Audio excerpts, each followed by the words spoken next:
亲爱的大家，不知道可不可以听得到我的声音 ？Hello，晚安。今天我们比较晚一点开始那是因为在我是全人生命教育协会的总干事我也是牧师，是社区的牧师。那我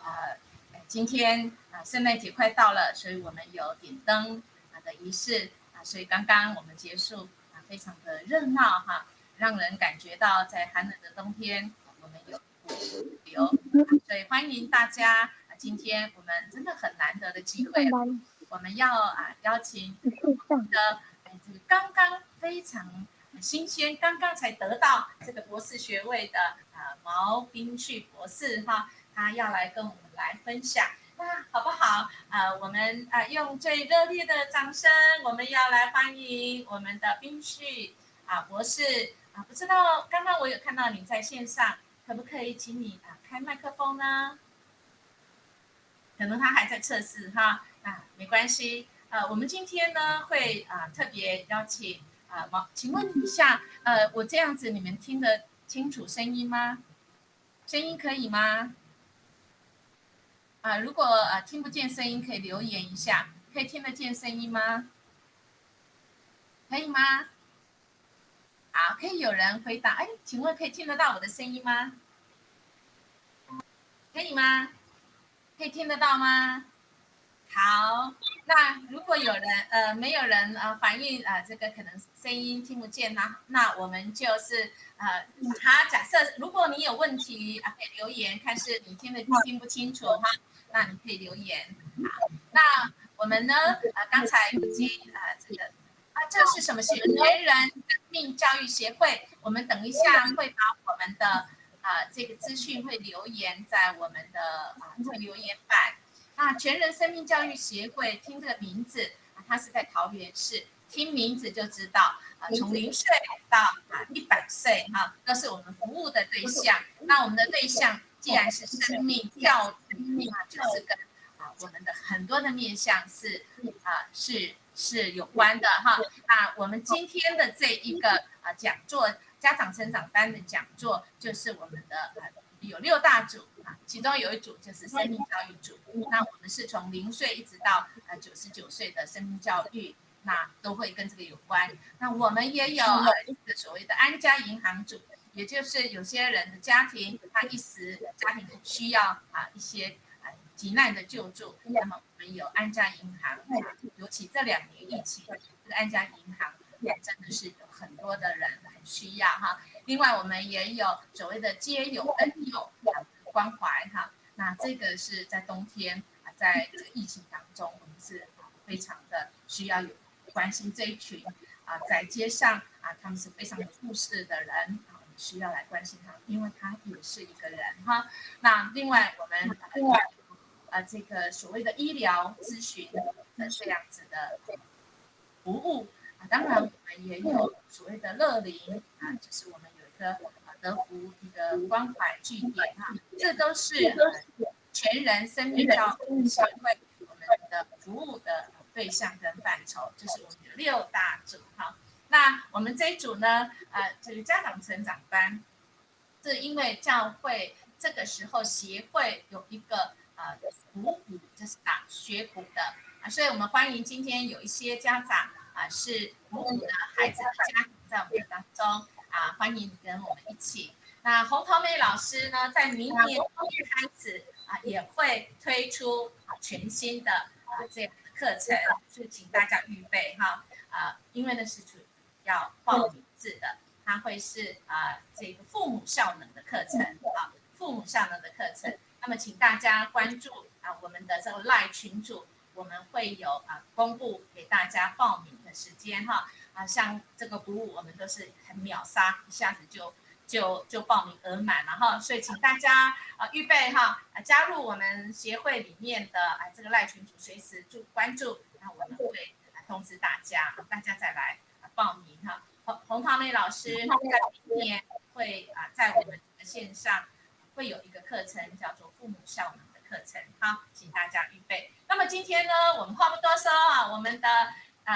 毛博士哈，毛彬旭博士已经在我们的当中哦哈，我们要热烈来欢迎我们的毛博士，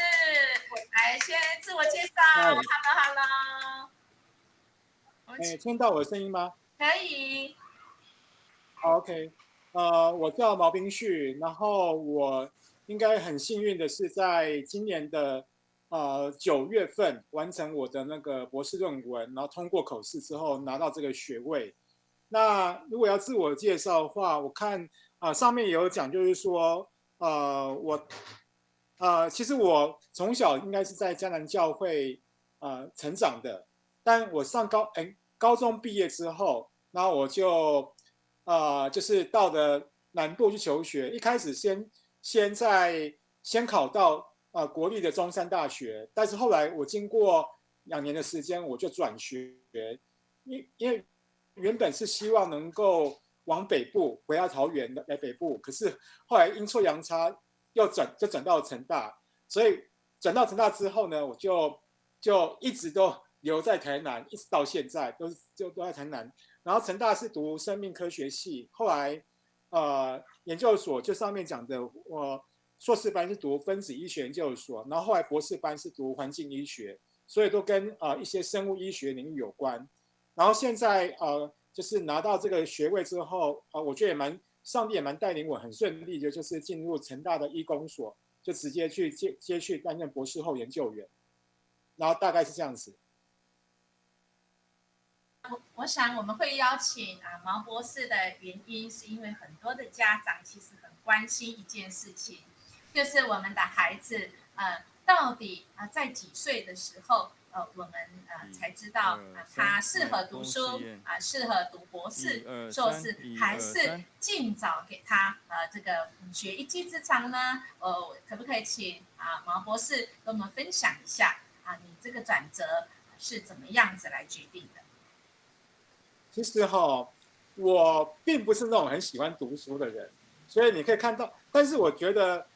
人生当中每个历程，我应该这么说，其实我妈妈她并不太会，我觉得我不喜欢读书，可是我会自动自发的去读书，然后我也不是那种很喜欢整天就是一直固定在做同样的一件事情，所以你看我的历程，事实上我从去台南到现在已经快20年了。换句话说，其实我中间并不是完完全全一直在读书，我中间有一些工作的历程，是我大学毕业之后也一样继续在成大，然后做那种研究助理的工作，然后读完硕士班之后也直接在成大做那种硕士级的助理，后来又进入博士班，所以我中间有一些工作的历程。那当然牧师在问，就是说怎么样才会适合，就是什么样的历程？对我来说，其实我觉得就是当有时候工作累了，我想要换一个东西去有一些学习，因为有时候工作也遇到很多很复杂的问题需要处理，可是也会有厌倦感，所以我就想就是说开始读书，然后来换个方式，所以有没有一个适合的一个阶段？我觉得要看这个小孩子，或者看这个你的儿女，他们的个性怎么样。因为对我而言，我的个性其实我并不是很喜欢，就是去很复杂的环境。有时候我一直都是在学术的单位，因为我觉得进入业界之后，其实听说都很多复杂，然后大家要那种踩着别人这样往上爬那种感觉，我并不是很喜欢，所以我相对来说学术环境是比较单纯的。那我自己是觉得做研究其实也蛮有趣的，因为我虽然不喜欢读书，可是我喜欢去想，去思考一些事情，然后去好好的去钻研一些事情。可是通常读博士班或硕士班之后，其实真的不叫念书啦。大学可能要上很多课，然后念很多东西，那个是真的是在就是让学生能够接触到更多的那些通才的一些资讯。可是到研究所之后，其实比较鼓励的就是我们要学会独立思考，要去把很多我们看到的资讯能够做整合、做判断，在不同领域都是如此。所以我觉得从研究所过后，就是一种思考的训练。可大学的话，通常其实现在大学生大部分都还是要上很多不同课程，不管是专业课程，或者是在很多通识课程，都是让这个学生他的知识层面能够比较扩展。可是不一定很多大学生可能在大学阶段不一定会训练他们的一些思考能力。虽然我知道有些学校开始也慢慢去觉得对学生来说训练他们思考、他们的国际观，或者是他们的一些各样的一些素质是很重要的。可是这还是要看这个学生本身有没有那样子的一个愿意拓展这样子的一个想法，对。好，毛博士，可不可以你来教我们啊？就是说举个例子，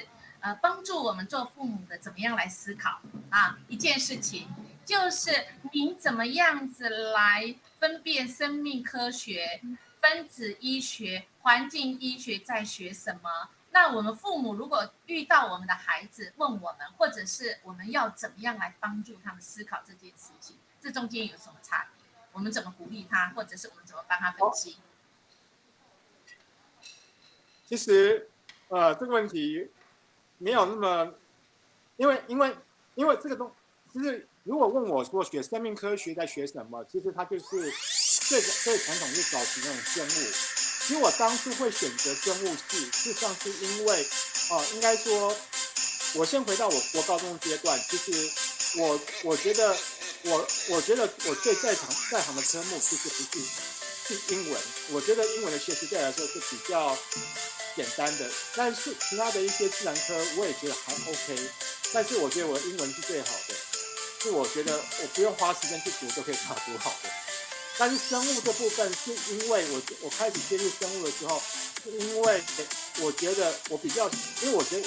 从我的角度，从我信仰的角度，我想要去探索上帝创造的这些东西的奥秘，所以我觉得对我来说，自然科学或者生命科学，它讲究生物去了解这些被创造的这些事物，它们的很多的一些藏在当中的奥秘，或者藏在当中的一些真理，这是我当初接触这种生命科学或生物这系的原因。那其实后面因为生命科学它事实上就跟医学其实都有关系，因为医学的根本也是从这种生命科学延展出来的，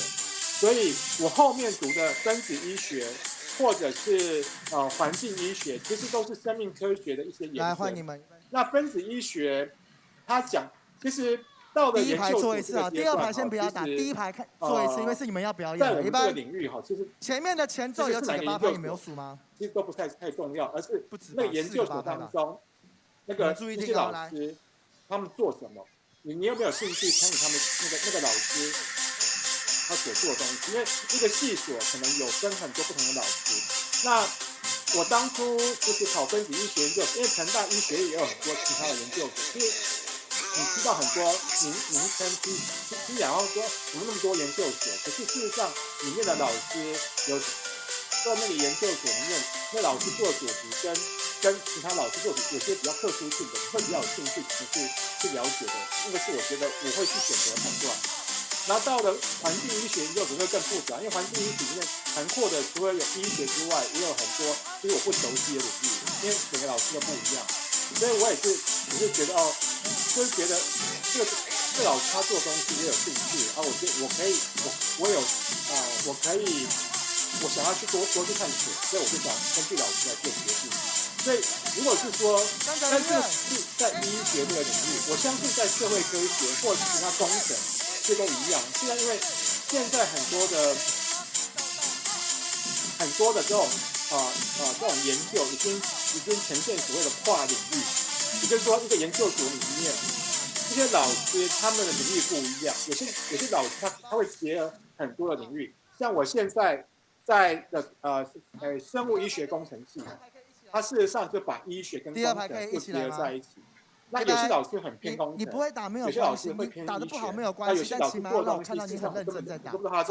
第一排你们刚刚的双手举得很好，请你们继续保持，不要等下越来越糟。完全就跟你，我再问一次，前面老师的做东西哪一个东西有兴趣做决定。1、2、我相信在其他的工学院或者是注意听哦，的学把你的耳朵打开。读那样研究所，我到最后不会在前面这样帮你数，还是要看老师，看那个学生当中哪个老师，你不要只是为了那个名声，因为有时候我知道有些学生他只是说他也不清楚他自己真的想要做什么，他就随便找一个研究所去考，然后考了之后，其实他也不知道他自己兴趣什么，因为他根本没有花时间去了解这些老师他们在做什么，所以有时候他可能找到他自己他不是很专长的，或者是他根本没有兴趣的部分，他会读得很辛苦。所以你虽然可能最后拿到一个学历，可是也有很多人他最后他做东西跟原本学东西不一样。另外一方面，我刚才有讲到跨领域这部分，这是我对我自己的期待，因为有时候我比较喜欢，我不喜欢一直在做那种，就是刚才说我不喜欢做一直做同样一件事情。有时候我比较喜欢就是接触不同领域，因为我看到很多的时候，有时候你透过接触一些领域，可以跟不同领域的人对话。所以我后来其实我从大学读生命科学到实际上我跨了很多领域。我大学我到跟生理医学就我做所谓细菌感染症，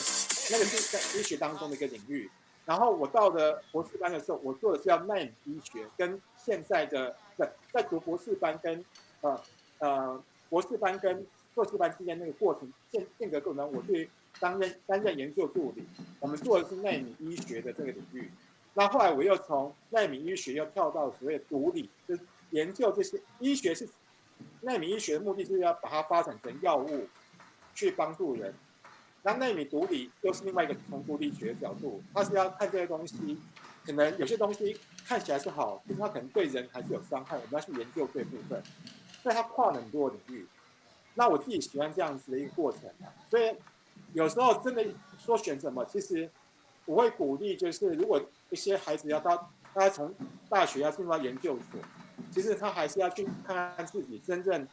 喜欢什么，或者是说你真的要花时间去了解，不要只是听那个研究所的名称，重点还是要去了解这个研究所有哪些老师，他们真正的专业是什么，是不是你有兴趣的，这蛮重要的。毛博士，我刚才其实有听到您说的，就是其实你是一个很自动的、自主的你或许不是可能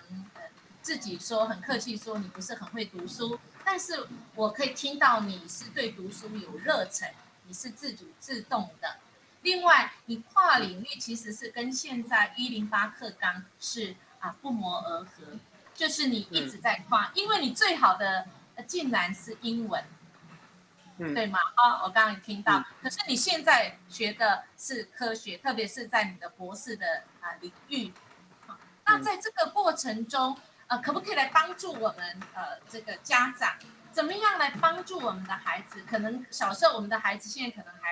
可能只有国小、国中、高中，他可能跟你一样是文科的，英文很好，但怎么样这个有动力？你是怎么样有动力的？你的父母是怎么带领你？或者是有什么关键吗？我刚才讲英文后来我发现其实英文是很重要的科目，因为科学的发展，毕竟很多我们在科学这部分我们所接触到的共通的语言就是英文，所以英文我觉得我当时英文一开始我是在国高中的时候，我觉得如果说英文怎么学习，是因为当时我小时候也没有补过英文然后我觉得我也没有特别去补习，然后事实上我一开始上国中的时候，因为在我们那个年代，我们从国中才开始真的接触英文，所以我是那时候开始。可是因为刚开始学习的时候，其实我妈妈只是帮我订了一个什么，就大家来说英语这个教材一个课程，我自己就自己读就觉得蛮有趣的，然后我就自然了。我觉得这个有时候先打刚刚那个懂他，来，我们先配音乐，不要吵哦。来，我们先听一次我就很快能够理解，然后我不需要花那个时间很认真去读。可是我说不是很认真，我还是很认真，只是我觉得我不是那种就整天把这个书放在面前一直读，那啃书那种感觉。我觉得认真还是很重要。我说我不喜欢读书，只是我不喜欢整天抱着书一直在那看。可是要花那个代价还是必须要花的。所以对我来说，因为我把英文弄好之后，我觉得在大学或者是在研究所这个阶段，我觉得对我的学习是很大帮助。所以英文我觉得是蛮重要，因为在我们我不知道，也许如果也许中文可能只有中文系之外，你要现在所有的系所基本上都有所有原文的教材，所以必须要把英文弄好，才能够帮助自己，可以吗？能够在求学过程当中会比较轻松一点。所以我不知道有没有回答到问题。我觉得至少在英文这部分，我觉得我母亲并没有做什么太多，可是她只是帮我订一个空中大家来说英文，那时候就给我兴趣。那听起来就是你本身对学习很有好奇啦，所以你的母亲很幸运但是没有对到，我自己3个孩子好像都没有这么主动他们对学习而且看你英文这么好，可是你来听我唱一次哦。好，你们都是自己对，算英文算没有，可是对啊，算没有。其实我觉得这真的在我们家，我觉得真的不一样。我跟我妹就觉得是不太一样。这个不是要比较的，是说可能每个人，我觉得其实我觉得应该说这么讲好了，因为我觉得我会想要认真读书。其实我真的也不是喜欢读书，可是我是因为可能我这么讲是因为其实我爸爸在我蛮小的时候就过世了。然后对我而言，其实我从来不觉得，就是说我没有想太多，但是只是因为常常有时候觉得说好像会感受到好像你们整首歌学完，就是周围的一些人的一些看法。来，各位打得很好，但是你们会赶拍子，所以你们要跟音乐对在一起啊，对不对？要整齐，人家才会替你鼓掌啊！你要乱打，人家就觉得你乱敲。想要去证明一些事情，就是说，我觉得就算我的环境不是那么好，可是我还是可以把一些问题能力去学好。特别是我记得有一次，可能是因为我国小毕业的时候，我说我不喜欢读书，所以我没有很认真，但我觉得我不差。可是因为国小老师在毕业的时候，他讲的一句话，就是说我那个刚好拿到所谓的家长会长奖，可是老师当然在颁家长会长奖给我的时候，他说从家长会长奖开始之后，这个奖项都没有差别。我那时候第一个人就说，难道我就跟其他人一样？我觉得我没有比较，我觉得我跟那些拿什么校长奖啊，或者是县市长奖的，我觉得我没有比他们差。为什么？好像这个是我跟好像那些完全都没在读书的人没有差。所以后来我到了国中之后，我就就是有那种想要去跟别人做点竞争。我那时候心态是这样子，所以后来我发现其实那个心态有时候不是很好。但是至少我当时有一个动力，就是一直支持我的那个，就是我想要去证明一些事情，想要证明自己的一些价值，想要证明自己虽然没有爸爸，可是我的环境不会影响我。我那时候国中小时候会有国中的时候会有这样子一个心态。可是后来慢慢的我发现，其实这个心态，其实它只是一个自己的开始。可是我到后面我觉得在读书这部分，还是要回到我觉得有时候信仰当中，妈妈怎么样影响我。其实我说，我觉得，因为有时候读书还是会遇到很多问题，很多不懂的部分。那其实我妈妈在从小的时候会教我祷告。那我其实很多的时候，也许我曾经问我妹啦，就是说，我妈是有告诉我说，每次考试之前，就是一定要祷告，考卷拿到面前就要祷告。可是好像相对来说，我妹妹，她并没有这么做。我妈妈同样在教，可是我妹妹不会这么做，可是我就会这么做。她做了之后，我说，这祷告还蛮重要的，因为祷告完之后，突然就写得很快啊，或什么，我就觉得很多东西就能够慢慢有一些突破。包括很多时候，我在高中的时候，我高中我最不好的科目可能是物理，然后我自己学很不好，然后因为有时候有些事情，我觉得班上有些人都很厉害，为什么他们很快就可以机会？可是有时候我真的觉得我这部分比较差，可是。真的是因为我觉得我妈妈带给我的一个很宝贵的东西，教导我去靠神祷告。我曾经有一个问题，那时候思考半天没办法解，可是祷告完之后，很奇妙的。我想2个小时没有办法解决问题，几分钟之后祷告完之后，我没办法做到，跟神祷告之后，很快那个问题就解决了。所以我觉得对我而言，这个信仰其实我的信仰对我来说帮助蛮大的。它是我妈妈有些她没办法教我的部分，是上帝在教我，是上帝在帮助我。我觉得喊出来，可不可以多举些例子，就是在你的这个求学过程中的一些挑战呢？那比较具体的这个可不可以跟我们分享你怎么克服的？除了你刚刚在信仰上帮助你之外，是怎么样子来度过这一段时间？求学我觉得，我认为我学当中最大的挑战应该是我读博士班的时候那些阶段，因为过去其实很多东西，我说我不喜欢读书，可是我说真的，我自认很多人会觉得说我还蛮会念书的。我说我不喜欢读，可是我觉得我有能力去读。可是我觉得在读博士班的时候，其实有时候很多周围人看到的是你有能力读，可是事实上，我觉得有时候，特别是在我博士班阶段，我觉得我很辛苦。我觉得博士班是我最辛苦的过程，是因为有时候它是一个蛮现实的环境。其实我这么讲好了，因为我觉得我的英文能力还不错，然后我觉得我在英文能力就被我的指导老师以及共同指导老师都非常肯定，而这样肯定对我来说是非常非常大压力，因为我觉得我会被利用，就是说他们很多的时候他们需要写计划，就会要我帮忙，他们美其名叫说这是给我的训练，可是我那时候我觉得很纠结的心情是，那为什么不训练其他博士班学生？为什么只有我？所以我很多时候。其实我读书博士班大概读了9年，为什么会这么久？是有点久，因为我觉得我很多的过程当中，我没有办法好好去做我应该要做的事情。我反而就是我常常被利用，甚至有些那种感觉是很纠结。那怎么面对这个纠结？其实我有分享，我也跟别人分享到，其实我是那种可能，因为圣经上有句话就是叫我们要在小事上都要专心。然后另外就是有时候我们在做一些事情，我们不应该要去，所以说我觉得我要把不管什么事情，我都觉得我是在为神而做这样的态度。所以有时候老师交付给我这任务，我也会这么想，我觉得我要多替别人设想一些，我要真的用心去做。所以我越用心的时候，其实有时候后面的压力越大，因为他们就觉得我有能力去做到，就把很多事情都交给我。可是真的对我来说，我还有更重要的事情是我的研究，我没办法专心做我研究。可是我觉得抱这样态度是没有错的。英文有一句话就是说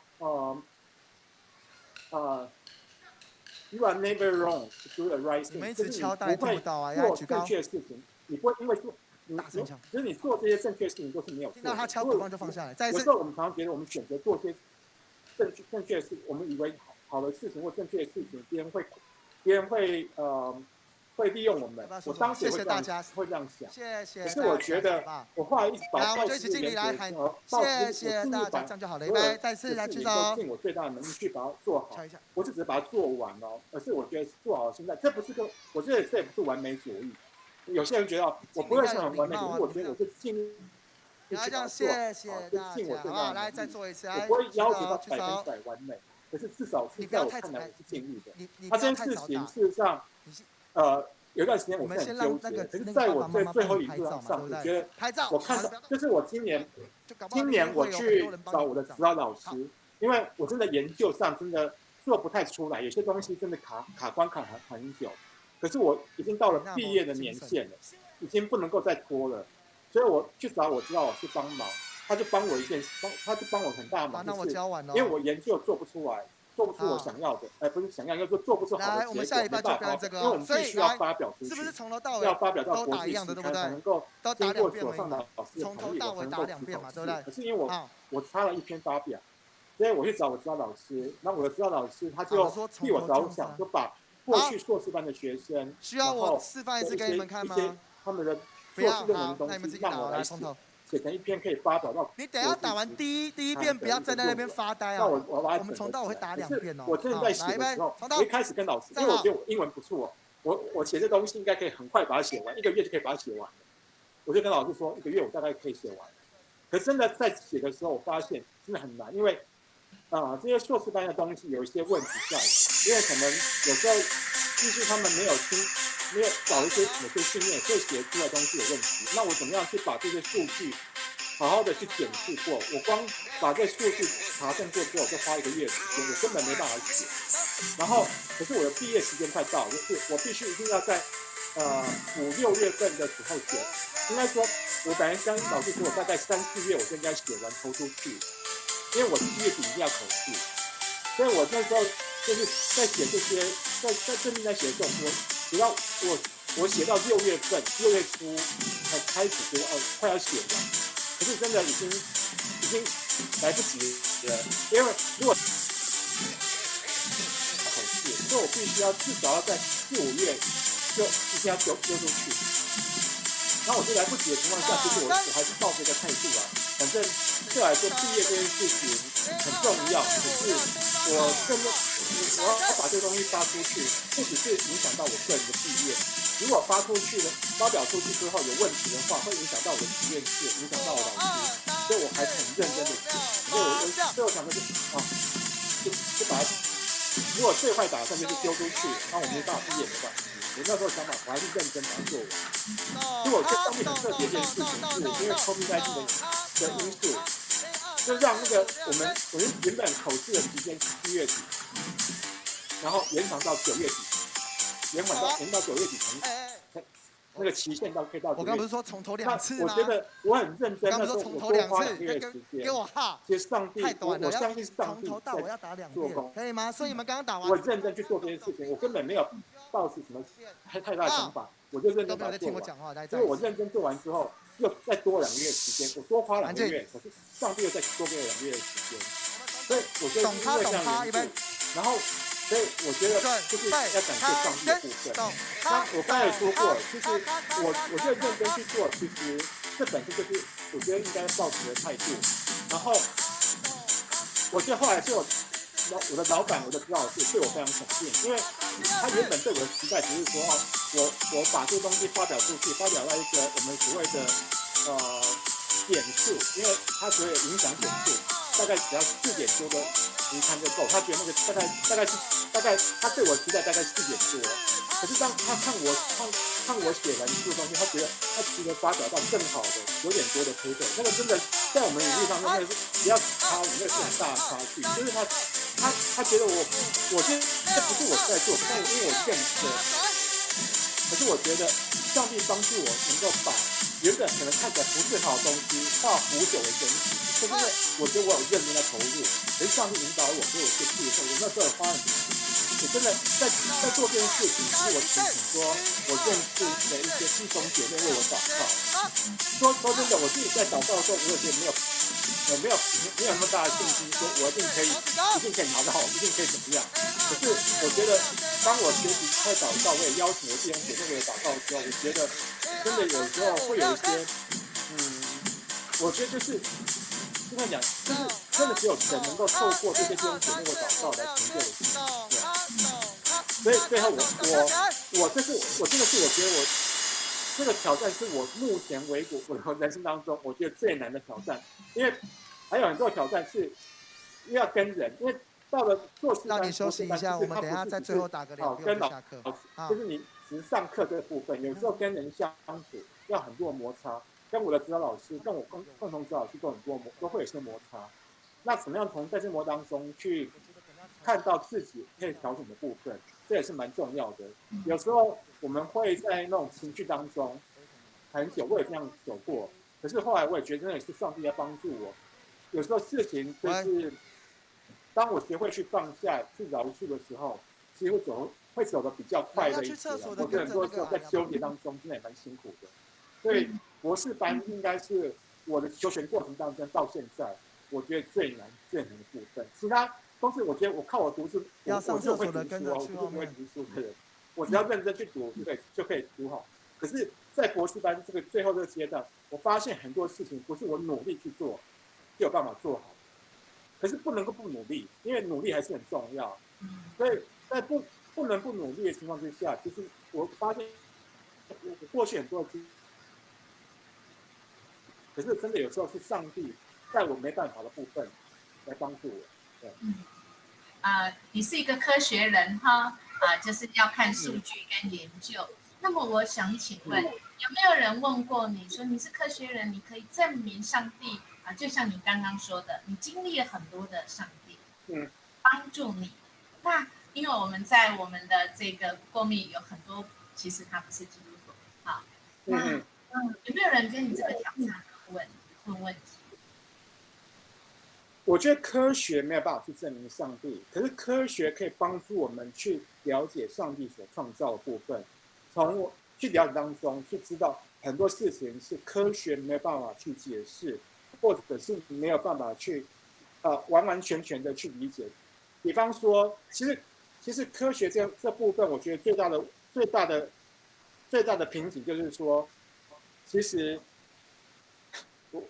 要说探讨这些有没有上帝，在科学当中就有很多的争议了。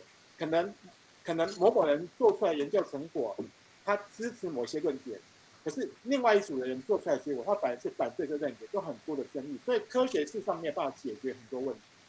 但是科学的确帮助我去经验到上帝他怎么样去他的创造，或更理解这些创造背后，我认为的创造背后有一些真的是非常非常就是如果没有上帝，没有一个创造者，怎么会有？就是我曾经听过一个比喻，或者是它事实上是一个真实的故事，就是好像是也跟牛顿有关。他就是他一开始他也不相信有上帝，可是他觉得他看到有人给他说一只表，他看到一个就是很精致的表，做的非常精致的手表，结果他问是谁？是怎么来的？然后有人跟他说，就是无中生有，就是没有，他慢慢不相信，因为是他那么精致的东西，怎么可能没有一个创造者？所以我有时候我是从这种角度，其实我们生活当中、生命当中，从我们人来说，我们都非常精致。如果完完全全没有一个创造者，那有没有怎么可能会出现这样子？这是第一个。那另外一个东西是，其实科学还是我刚才说，科学还是可以去解释一些，我觉得我们没有办法一一解释的，用统计学的角度去解释一些东西。我前阵子看到一些科学的文献，因为那时候我必须想要跟一些人分享这些东西的时候，我去调查一下一些科学文献，他们就有去用科学化的方式去探讨，就是祷告有没有功效，或者是祷告这件事情怎么样？有些人他那边研究是提到，就是祷告这件事情，它可以帮助一个人的灵性，或者是他的所谓 mental health， 就是他的心灵的更健康。它是有一些都有一些相关的数据，那甚至有一些数据，它虽然用一些诗歌怎么样去帮助一些癌症病患，让他的生活品质更好，让他的有些人甚至因为对信仰的帮助，让他的一些痛苦，癌症或者面临痛苦，能够比别人轻，而且他生命的品质更好，活得更久，都有这些数据。可是这东西真的没有办法去解释为什么能够说我们看到这样的结果，或者是统计的资料说，的的确确这个东西有所帮助，大概是这样子。所以我不认为科学可以去解构上帝，可是至少它可以解构上帝所创造的，他所安排的这些事情，就是有些统计可以去了解。非常谢谢你哈，这个好像应验牧师跟你出了难题，那我想我们都是需要去思考我自己是牧师牧师其实不是只是感性的哈，我们也是很多的理性的，那这是上帝所创造给我们，有理性也有感性，其实有更重要的是灵性那我也邀请大家，如果这个在这方面有兴趣更多的讨论哈，那也可以跟音乐牧师来联络了哈。那我们会慢慢的让我们的生命里面有一些事情是我们可以感受得到哈，但是我们可能不一定有办法证明的哈。我有个这个善光堂牧师他是一个医师当然，精神科医师他也是一个牧师，而且他是神学博士，他就讲了一个在国外一个科学领域的这样的事情，就是什么事情都要拿来理性的检验、科学的检验。那么有一天呢，有一个牧师呢，他就给他一瓶那个试管的液体的东西，然后就给这个一群科学家去化验去分析，因为科学家说可以有很多的仪器是可以分析出来的。1个礼拜之后呢，这些科学家就拿来到这个牧师的面前说这个里面都已经这个是什么东西都已经化验出来、分析出来是什么什么什么什么。然后这个牧师说：“对，你说的没有错，但是呢，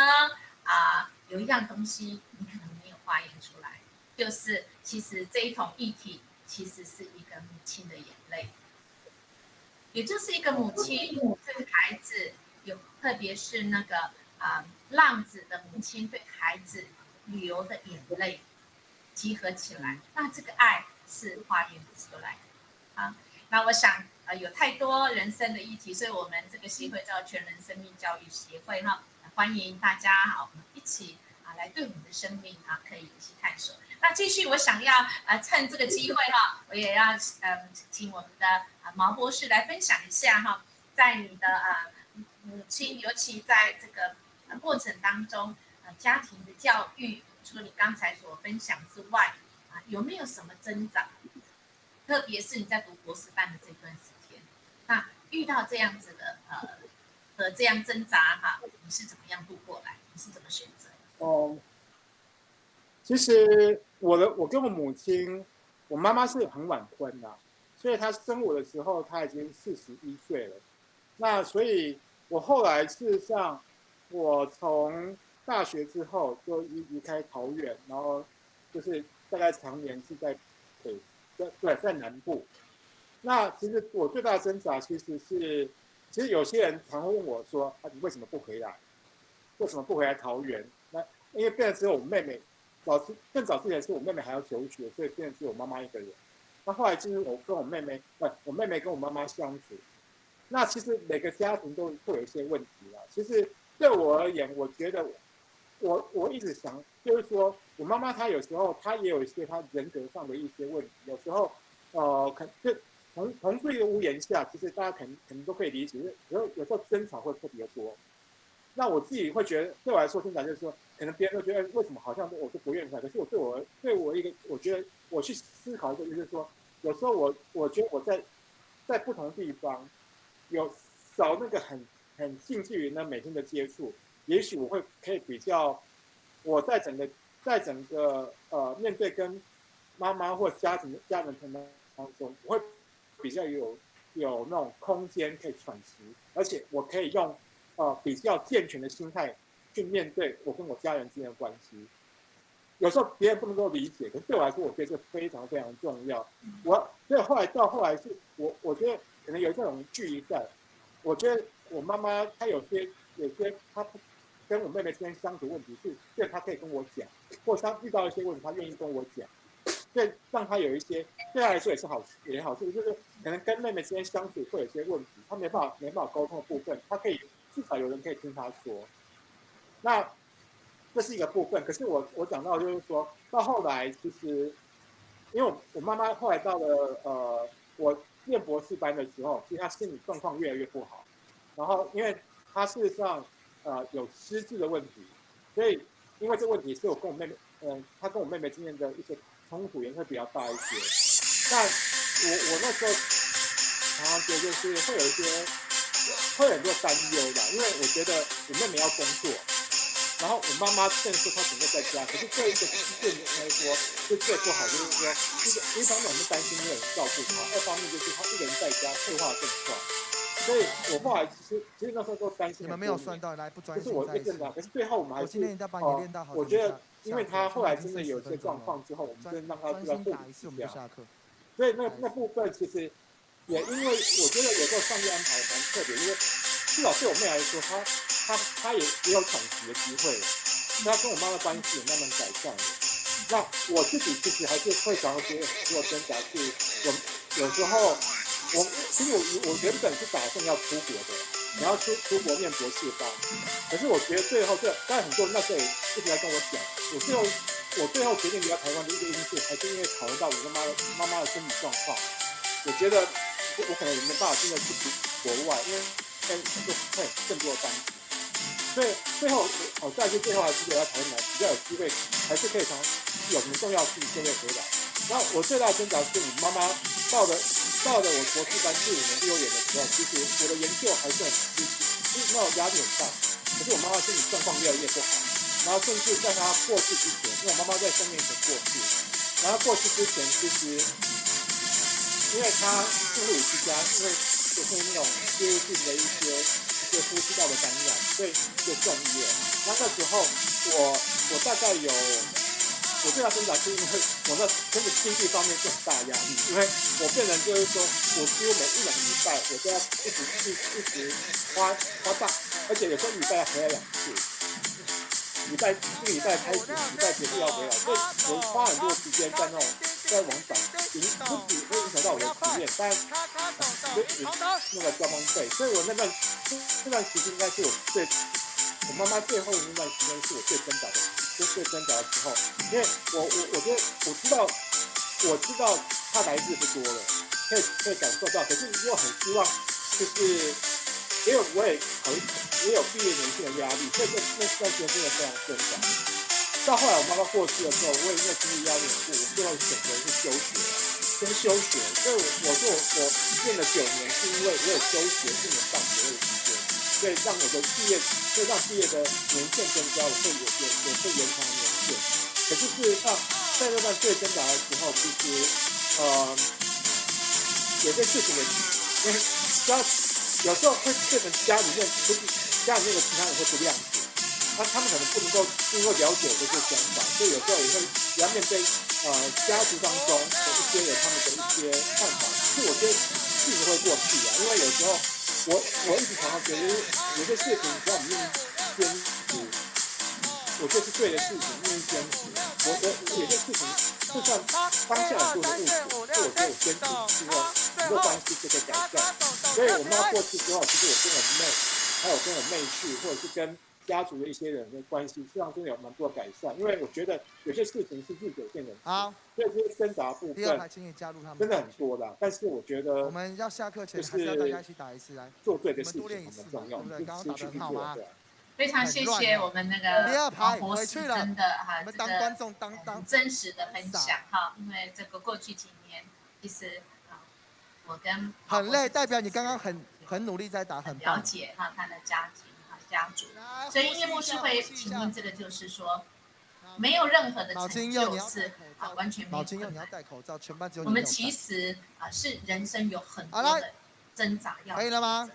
那真的就是说，加油啊！不要赶拍子。来，第一排，你们刚刚觉得刚刚哪边有问题？好，那我想毛博士也有分享哈。你们一直在赶拍子，你们要听拍子啊！其实基督徒在这个地上真的很像客旅，这个形容非常好，因为真正的好，那你就更应该要敲好啊！全班一起来，一般。好，那我想有一些家长想要了解的，就是在这个过程中，我怎么帮助我的孩子？我怎么样帮助我的孩子？就是度过这一段时间，特别是因为毛博士你都很乖啦哈。那有一些家长他其实很困扰就是在这一段时间怎么帮助这些家长度过这一段不容易的时光，不只是读书哦。我相信小孩跟父母其实有很多的挣扎哈。你刚刚有提到，你跟家人之间就是你家有本难念的经。好，那这个亲子，我如何帮助我的？或者是你的，可不可以给这些家长？我直接叫你算拍子好不好？几个8拍？4个8拍来。其实这真的是一个很难的问题。就是我就对来说啦，我常常面对我妈妈，我有一个期待就是她能够成为我的朋友，不是当个妈妈。可是这是我觉得对很多父母来说，他们也希望这样，可是他们真的很难做到，他们很难放下自己是妈妈或爸爸的角色，纯粹去当个朋友，我觉得很难。可是我觉得对一个孩子来说，如果特别是在青少年的阶段，你要真的去理解他的心，真的要去成为他的朋友，让他能够进入他的生活圈。因为很多时候当父母可能会给予很多的左右，或者是这样子也不好，就能够告诉，就是会有威严，或者是反正就是一定要对方，一定要女孩子说怎样告诉他好或坏。可是朋友有时候只是听或了解，所以这个我觉得对青少年他们可能最需要这部分。其实我的外甥跟坐我旁边，其实我常常觉得说，我基本我跟他讲，我跟他说，你不要把我当舅舅，我觉得我真的希望当你是朋友，但有时候还是因为我是舅舅，我是大人，我对他是小孩子，我还是会管他一些。可是我觉得我是想要尽量去了解他，所以有些事情我是站在一个朋友的角度，想要去帮助他，有时候可以跟他开玩笑，然后跟他闹。就是有时候父母很多父母，至少我看我妹跟我妹婿，他很难这样子去做，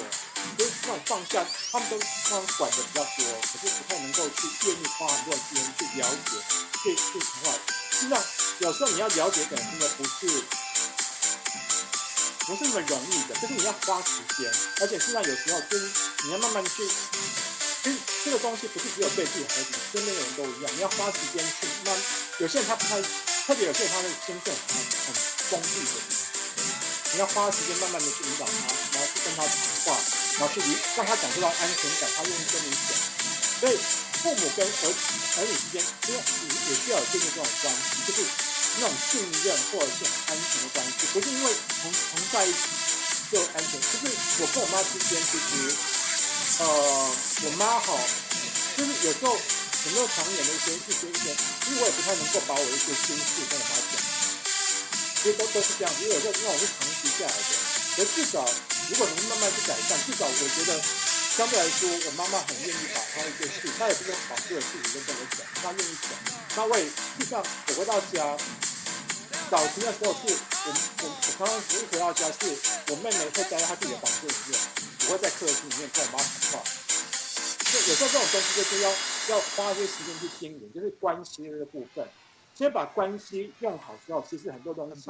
问题就会解决，就是跟父母、跟自己儿女，你只要不要，我认为只要不要不要那种关系有那种疙瘩或者是不安全感的那种气氛，他会愿意。你们看我来回去，我跟我外甥，我可以关心到他关心到他哭哦。爸爸妈妈拿影片给你回去。就是说，你真的去了解他的心的时候，小孩子他们都会被踏触到，他们愿意去跟你讲。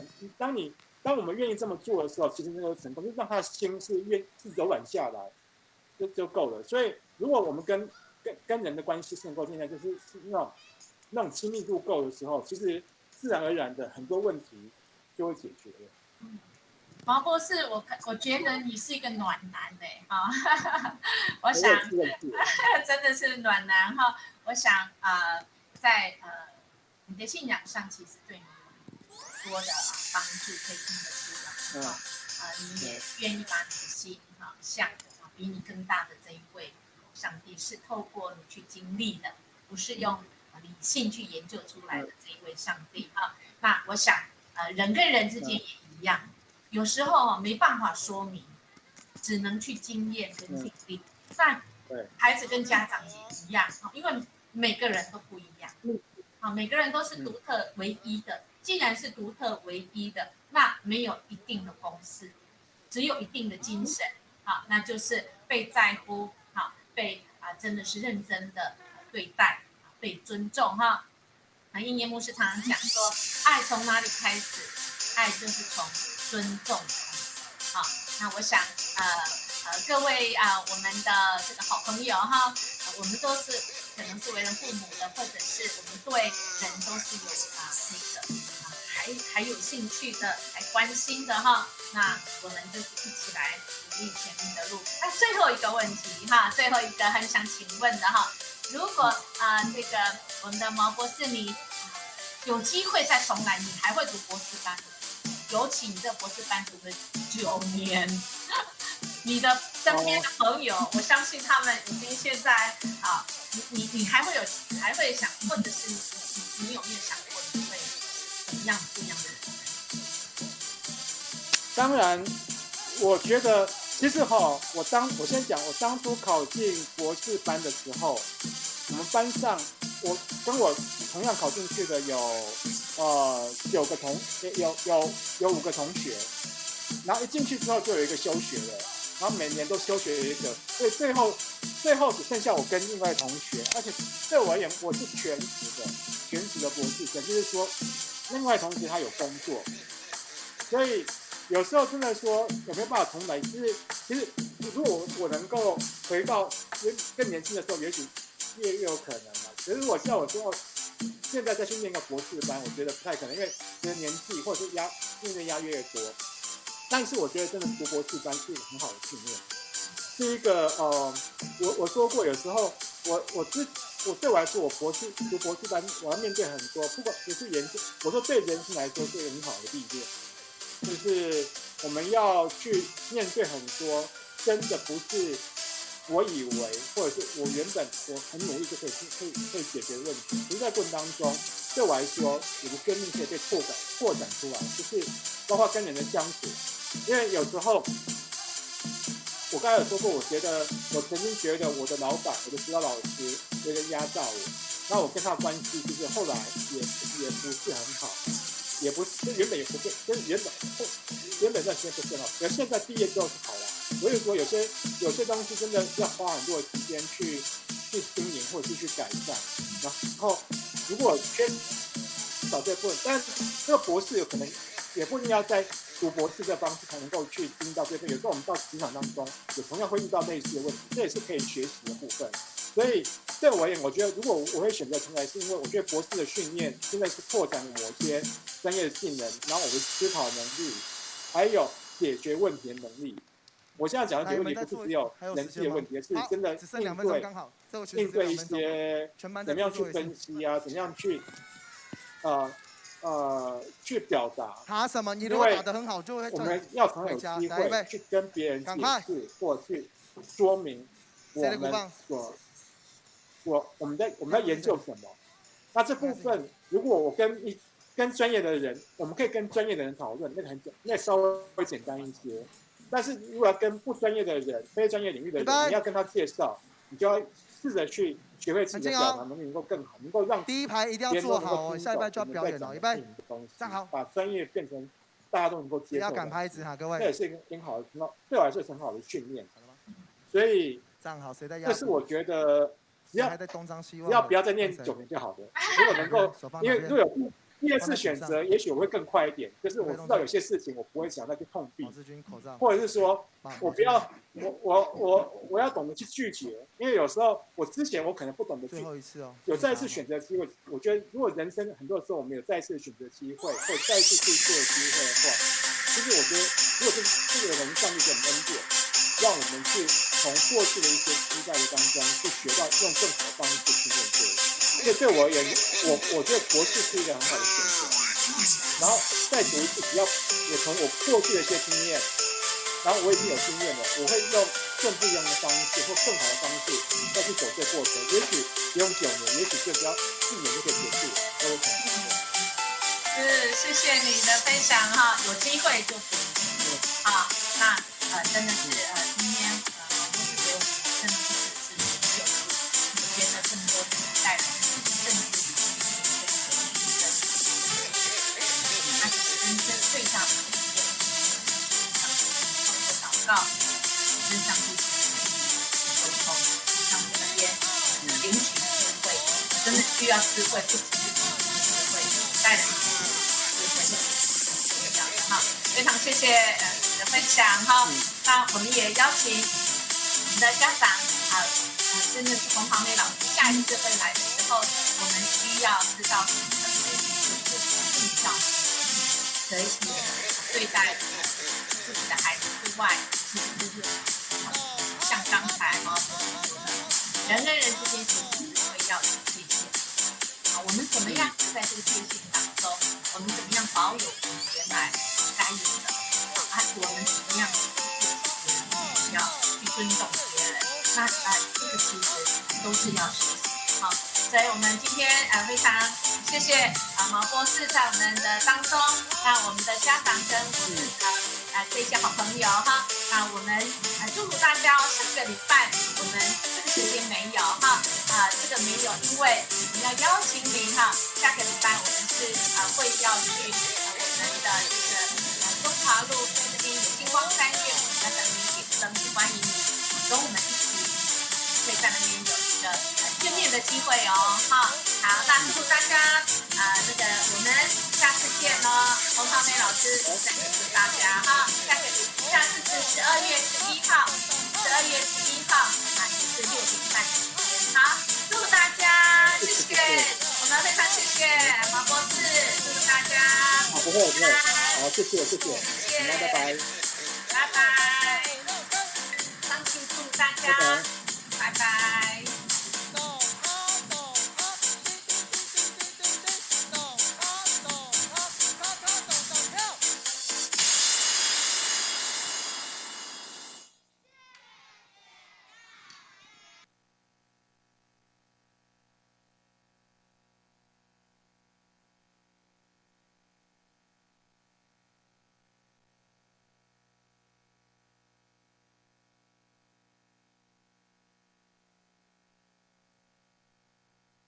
喂，